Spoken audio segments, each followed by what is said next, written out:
Hi everyone, welcome. Today I am going to explain what traditional English smocking is and how to get started if you're interested. First, let me introduce myself. I'm Lisa from Pink Holly Bush Designs, where we talk all things sewing and smocking. Personally, I have been smocking for over 20 years. I have my artisan's certification from the Smocking Arts Guild of America in smocking, and I served as the national president of the guild from 2014 to 2016. Now I am the owner of Pink Holly Bush Designs, where I design children's sewing patterns, most of which include smocking. Traditional English smocking is embroidery over pre-pleated fabric, and it dates back from the Middle Ages. Smocking began as a way to control the fullness of a garment and to add shape to a garment before you were really cutting pattern pieces and shaping a garment that way. So traditionally, smocking was done here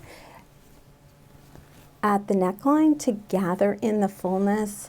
Also, it was very common to put it at the sleeve, again to gather in the fullness. And you'll see here, hopefully, that the smocking's elastic. And so what would pull in that fabric, it would also stretch so that you could pull the garment over your head or put your hand through the sleeve, and then it would pull in to keep the warmth of the body. If you're interested in knowing a little bit more about the history of smocking, I have a whole blog post on that I'll link to below. I also plan a future video on the history of smocking, and once that's live, I'll put a link to it here as well. So, as I mentioned, in traditional English smocking, the fabric is first pleated. And the way that that was always done was originally by hand. You would run a number of gathering stitches to then pull the fabric up into parallel pleats. Now we have a pleater that we can use. You cannot do it with a sewing machine, unfortunately. When you're to create the pleats, the pleating threads need to enter and exit the fabric at the exact same point, parallel all the way down the rows, in order to form those pleats. So I hope you can see here. Here's a piece that I have pleated. You see each of those threads, those are the pleating threads. And when this fabric was put through the pleater, all those needles were entering the fabric and exiting the fabric at the same spot all the way down, so that those pleats are all parallel to each other. Now at this point, if you're thinking, well, Lisa, I'm never going to try smocking because I don't have a pleater and I'm not going to sit there and hand do this, don't give up on me. I have a very inexpensive solution, and it's called a pre-pleated insert, and I will be talking a little bit later in this video how to use them. So stick with me and don't give up.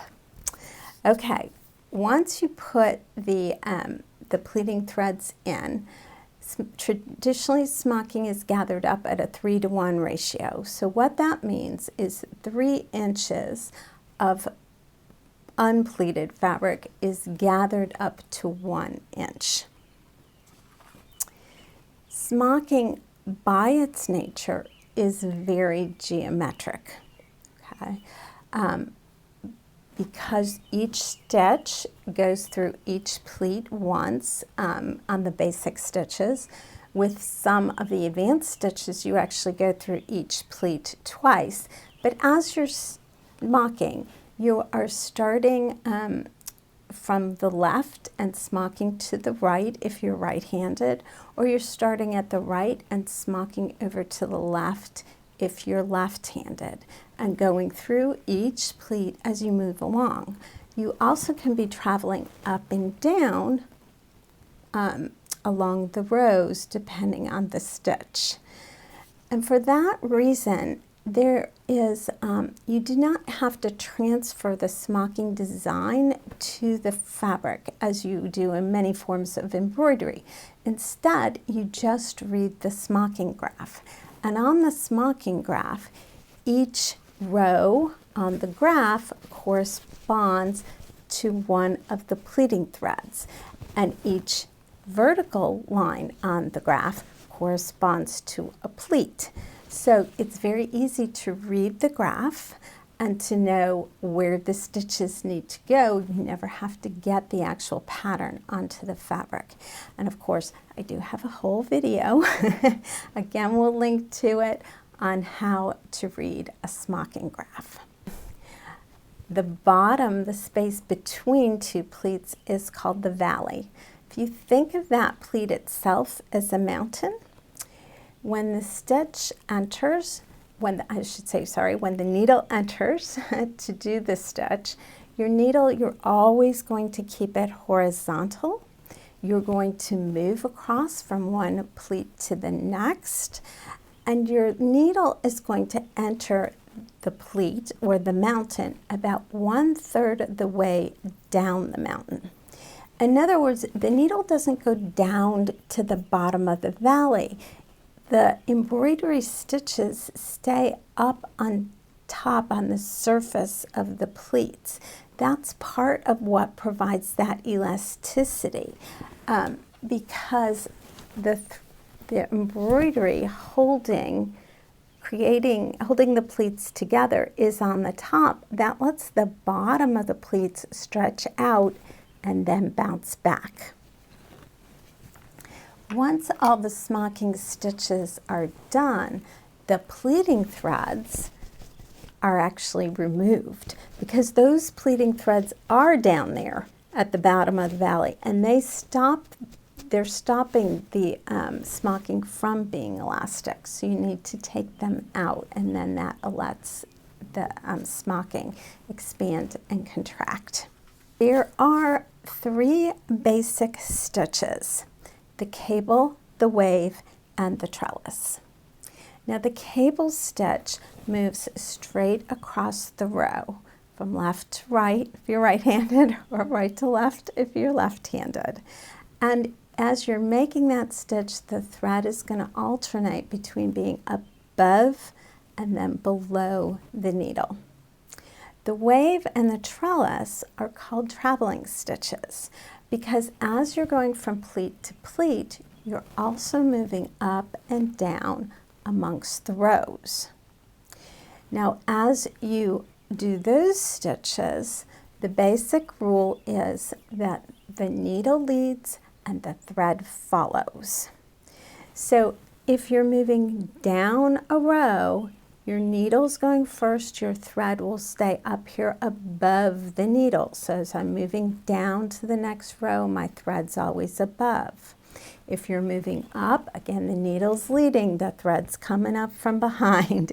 So as you're moving up, the thread stays below the needle. Again, I will provide links to the 3 basic stitches. I have step-by-step photos for how you execute each of those stitches. All right, in order to get a beautiful, wonderful looking smocking stitch, as we said, you're going to maintain going in at that 1/3 level. You also have to really work on maintaining correct tension. In other words, the thread should hug that pleat without distorting it. The threads need to sit right on top of it. You want a nice rounded stitch. You don't want it flopping around, but you also don't want it so tight that it constricts the pleats either. The pleats need to stay nice and at attention, I like to say. So let's talk about how you're going to get a great smocking stitch. The first thing is the thread. Smocking is typically done with stranded embroidery floss such as DMC, Anchor, Presentia. It's that 6-stranded cotton embroidery floss. You can also get 6-stranded silk embroidery floss, which is very beautiful if you're doing a really special occasion piece.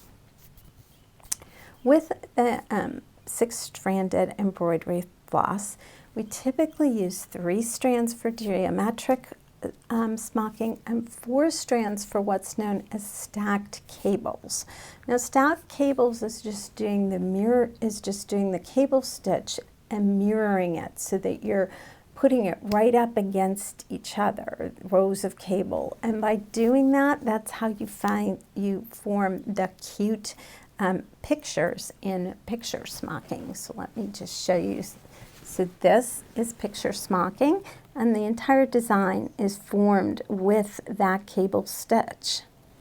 Now, the goal is to get a really nice coverage with that stitch. So in order to get that coverage with your 3 strands or your 4 strands, you're not just going to take your 6 strands of floss and break it apart into 2 groups of 3 and go. No.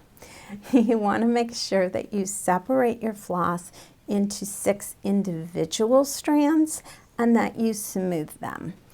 And then you put the strands back together again, thread your needle, knot the bottom, and now start smocking. So you would have your 3 or you would take 3 or 4 individual strands and put them back together. And that's going to give you much better coverage. And in the cable directions, I show you how to actually what we call strip and squeak your floss, which is how to smooth it. So again, you get as much coverage as possible. Okay.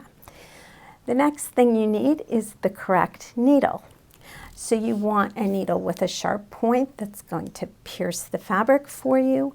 You want one that's going to make a big enough hole that those strands can lie side by side and not be squished one on top of each other. So again, we get a nice stitch.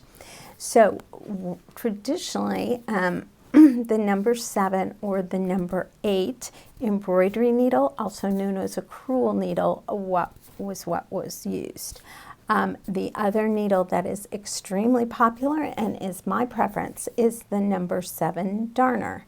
Now, the name darner comes from the fact that it was originally used to darn socks, but it has a longer shaft, and that shaft will help you as you're smocking to sort of line everything up. You can actually use the needle to make sure you're lining up with previous stitches and keeping everything horizontal as you're going across the row. If you are picture smocking and you're using those 4 strands or possibly even 5 strands, a number 5 embroidery needle or a number 5 darner is a great choice. With needles, the smaller the number, the bigger the needle, so the number 5 is a little bit bigger than the number 7. For picture smocking, you also could consider a number 22 or a number 24 chenille needle. A chenille needle has a long eye and a thick shaft. The shaft is thicker than the darner. It's going to make a little bit bigger hole in the fabric to, again, enable those strands of floss to lie side by side and not be squished as they go through the fabric. Okay, so far we've got the type of floss, we've got the type of needle.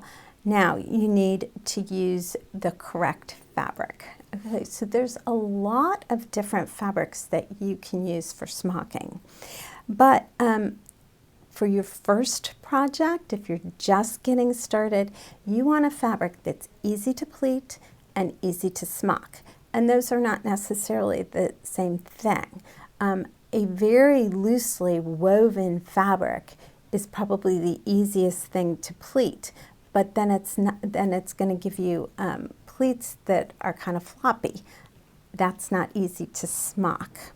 So my recommendation is 100% cotton broadcloth or a good quality poly cotton blend broadcloth. In both of those cases, you're going to get fabric that's going to pleat up really nicely in that 3-to-1 ratio.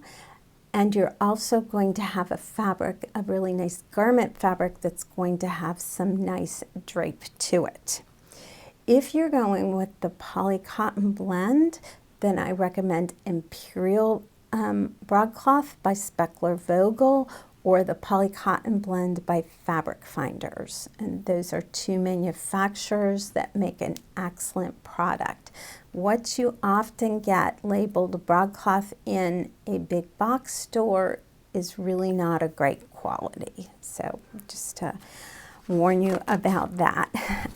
You also could use a high quality quilting cotton.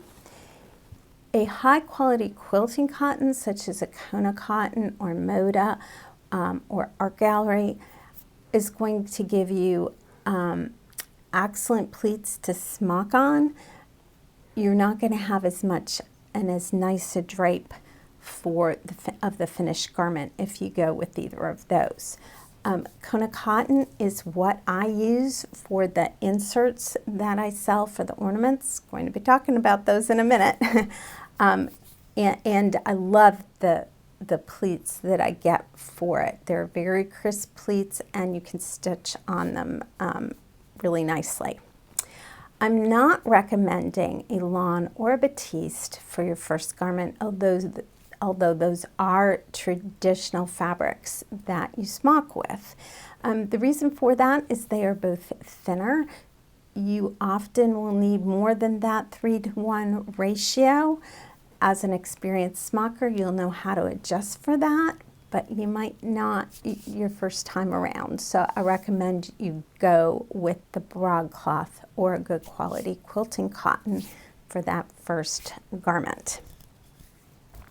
If you wish to choose a print, and I love to smock on prints, you really want to pick one that has an all over print and doesn't have a lot of negative space. When fabric is pleated, if there's a lot of negative space, it can look a little wacko when it's pleated up and you can have little blobs. You won't get that if it's a kind of all over print. The other alternative, again, is to use an insert rather than pleating the print. And that is what I did here with the little birdie dress. So here's the print. The dress is made out of, but the smocking is done on a piece of solid white broadcloth that's then inserted. And we're going to talk about what pattern you use for that. Your first project. Okay. I really recommend for your first project that you consider a smocked ornament. So why? Well, it's a small project. It gives you lots of practice in smocking, and you don't then have a whole garment to construct afterwards. In fact, to do a smocked ball, you don't even need a sewing machine. I have my Smocked Christmas ornament book. I will put a link to that. This contains 6 ornaments and step-by-step directions and photos on how to do each of the smocking stitches. It also shows you how to completely finish. So if you are comfortable with written directions, this will walk you through exactly how to make a smocked Christmas ball. It also contains a fan and a wreath. The fan and the wreath do involve using the sewing machine to help with some of the finishing, but very little. So I'll put links to that. If you would like more help and you would like a step-by-step videos on how to smock, showing each of the smocking stitches and showing how to smock both for right-handed and left-handed people, I have a Learn to Smock video course The Learn to Smock video course takes you step by step on how to make this ornament and shows every aspect of it. It goes over how to read the smocking graph, it covers how you construct the ornament, and it shows, as I mentioned, each stitch for both right-handed and left-handed people. If you would prefer to create an insert because you want to go straight to making a smocked dress or smocked overalls, there's also bonus material with this course that shows you how to use this design as an insert so that you can create it and then insert it into a garment. So the other option, of course, as I just mentioned, besides doing a smocked ball, would be to start with an insert. And I think that's the easiest way to give smocking a try without having to commit to owning a pleater. Okay, so typically, often, this is the July Flowers dress, smocking it's a smocked skirt, which is what this is here. So you would need to have a pleater or else a pre-pleated kit where the skirt is actually smocked, but is pleated for you. But the other option, as I mentioned, is to go with a smocked insert. So in a situation like this, you can purchase just the strip of fabric that goes in here already pleated. Then you do the smocking and you make up the garment, putting it in here. So this is Lee from Children's Corner is the name of this pattern. And as you can see, you can make this with a smocked insert. Another wonderful pattern that works with smocked inserts is, this is Johnny, also from Children's Corner. And I know it's a little bit hard to see, but see this section here, I matched the color because I didn't want it to be white. I didn't want it to stand out that way. But this is the pleated part, and it's seamed here and here, and that goes in to the Johnny overalls. All right, let's talk about some other great patterns that would be great for your first smocked garment. Other two from Children's Corner that are great would be Katina and Mary D. Katina is a great one because there's just a couple strips of smocking. It lets you try it without a huge investment, and then you can quickly finish the garment. Now, that does not use an insert. You would have to have a pleater or else hand pleat it. But if you wanted to hand pleat it, it's only a couple rows, and you can quickly do that. Again, I do have a blog post I will link to on how to hand pleat, so you can see how to do that. The other option is to use honey that uses an insert. Now, honey is a pink holly bush pattern. It is uses knits.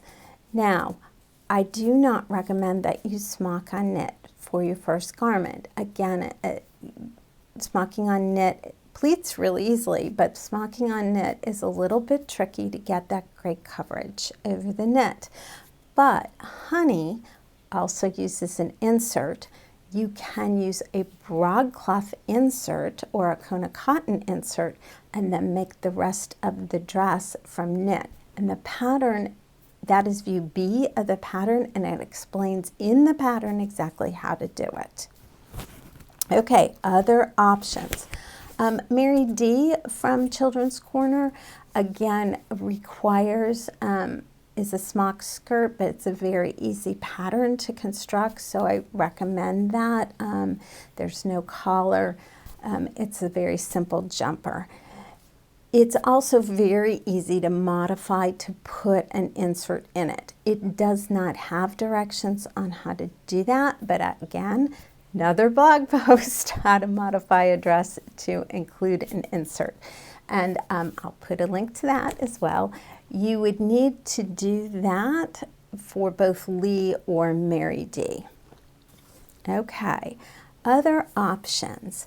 I mentioned if you do have a pleater, right, we have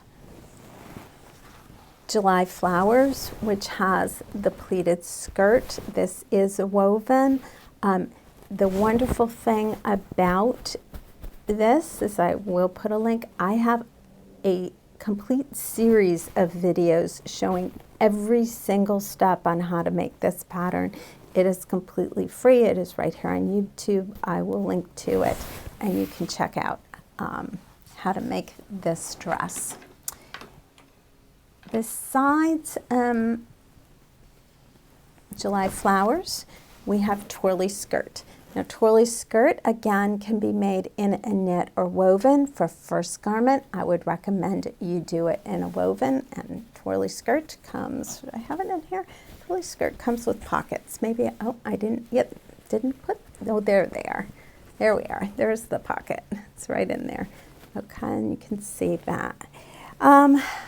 Rosy is also another option from Pink Hollybush. Rosy is appropriate for knits or wovens, just like Twirly Skirt. So again, I would recommend that you do Rosy in a woven. So that would be a great first garment. And the last other option I have is the Bonnet Pattern from Pink Hollybush. And again, there are pre-pleated kits available for this, and I'll put a link to that. But a bonnet would be kind of a middle of the road, right? If you wanted to be able to do a garment but didn't want to commit to a whole dress, very simple, lets you try smocking with a minimal amount of sewing that you need to do afterwards. And again, there are pre-pleated kits for that. So I have pre-pleated kits for the bonnet. You can use I offer pre-pleated inserts, which I will put the links to that. I offer the insert to use in a garment. I also have white, green, and red pre-pleated fabric for the ornament. So if you wanted to try any of the ornaments in this book, there is a pre-pleated option, simple kit to get, so that you have everything you need to make the ornament. So some additional recommended resources to help you on your smocking journey. First of all, you'll find everything that I mentioned in this video is part of our Get Started Smocking email series. So if you, I'll put the link, sign up for the newsletter, you will receive the email series, and it will contain all of this information written out for you. The second resource I want to mention is just the Pink Hollybush website. You will find the videos that I've mentioned different and the blog posts. They are all under the tab known as Smocking the Basics, and I will put a link to that, of course. The last thing, well, not the last thing, if you're looking for the individual stitches, I also have the Smocking Stitches Guide. I will link to that. It shows step-by-step how to do each of the smocking stitches. If you would like a book that you, as a reference, I recommend the A to Z of Smocking, and I will also have a link to this below, but this is a great resource. It shows each of your stitches and also gives some basic guidance on smocking. If you have any questions, please just pop them down in the comments below, and make sure to check out all the wonderful resources that I've listed. If you like this video, remember, please hit that thumbs up and subscribe, and check out the additional smocking resources that I've listed. Happy smocking!